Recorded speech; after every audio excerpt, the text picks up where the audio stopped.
51 minutes after the hour, America. It's Hugh Hewitt, joined now by United States Senator Tom Cotton. Good Tuesday to you. Hope you had a great 4th of July, Senator Cotton. Good morning, Hugh. Great to be on with you and all your listeners. Yes, another good 4th. It's always great to be an American on celebrating our Independence Day. My first question to you has got nothing to do with America. There are 5 Brits involved in the search to become the next Prime Minister. Home Secretary May, Justice Secretary Gove, Energy Secretary Leadsom, Pension Secretary Crabb, and former Defense Secretary Fox. Do you know any of them, Senator Cotton?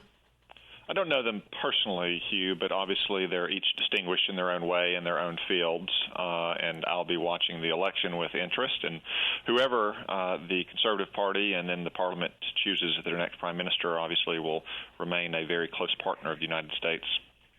2 of them, May and Fox, have deep knowledge of ISIS, and I imagine, but I'm not certain, that Justice Minister Gove would as well, at least as regards to ISIS in the courts, etc. How important is it that Great Britain put someone in charge who has a good grip on this war?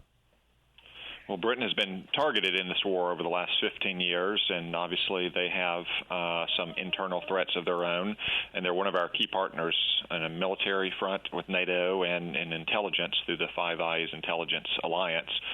So Great Britain remains a key partner in our fight against global Islamic terrorism, and I expect their next Prime Minister will understand the fight and be another good partner in it. Now, you're on armed services. Does the Brexit have any impact on NATO in your view? I hope not, Hugh. I hope that cooler heads will prevail from some of the more incendiary comments that happened right after the Brexit, just because Great Britain no longer wants to be in the European Union and have all that entails, such as the free movement of all peoples across borders, really has no bearing on NATO itself. So I would hope that Great Britain and all of our European allies work through the differences on the EU front without any negative impact on the transatlantic military alliance. Now, I want to switch to politics. It was reported a couple of minutes ago by NBC that President Obama is campaigning today with Hillary Clinton. First of all, what did you make of the meeting between Attorney General Lynch and Bill Clinton? And what do you make of the president campaigning with someone who, at least at this moment, is under an FBI investigation? Well, it's all very unwise, Hugh, but it's also a reminder of the kind of continual ethics controversies and scandals that seem to follow the Clintons wherever they go. Attorney General Lynch shouldn't have accepted that meeting. Bill Clinton certainly should not have sought the meeting. I mean, after all, Bill Clinton is not only married to the target of an FBI investigation, he himself could be the target of an FBI investigation into the corruption of the Clinton Foundation. Moreover, it seems very, very fishy that Bill Clinton just happened to request a meeting with Attorney General Lynch 4 days before Hillary Clinton testified before the FBI. President Obama's campaigning with the target of an FBI investigation, I think, is also unwise. But then again, just a few weeks ago, he stated in public that he thought no indictment would issue against Hillary Clinton. I can only imagine what the FBI agents on the task force must have thought when I heard that. Well, talk about undue command influence in the military. I know you weren't a JAG officer, you were a combat officer, but lawyers in the military, even when they're not JAG and you're a lawyer in the military, know that what undue command influence is. Of course. So a commander in the military can't exercise influence in advance over any kind of court-martial or lower-level military justice proceeding because it may, given the military command structure, have an influence on the officers and NCOs and soldiers who sit on a court-martial or the lower-level commander who adjudicate those claims. But Barack Obama has showed himself to be somewhat ignorant of that as well. If you recall, a few years ago, he made comments about sexual assault in the military that criminal defense lawyers in the JAG Corps immediately started using to try to exonerate the accused in the military because, after all, what more command influence could you have than the commander-in-chief appearing to render a verdict in public before you have a court-martial?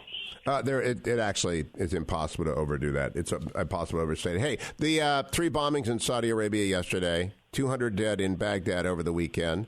The Bangladesh slaughter of innocents, including an American and 2 other students studying in America, 9 Italians, 7 Japanese.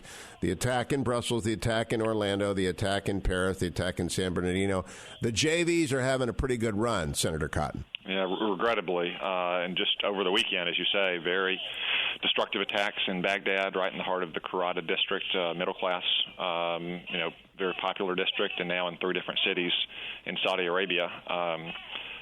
despite some small gains in Iraq, we've made no gains in Syria, and of course, we've done apparently nothing to stop the external operations capability of the Islamic State. And that's just talking about Syria and Iraq. I mean, John Brennan, the director of the CIA, has testified that the most dangerous and most developed ISIS cell is now in Libya.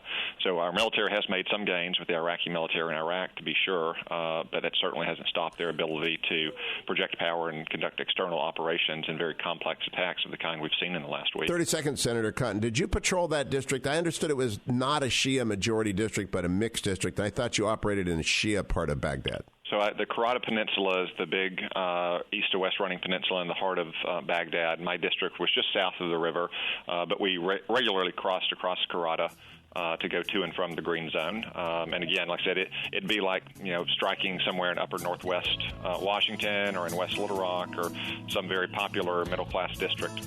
Wow.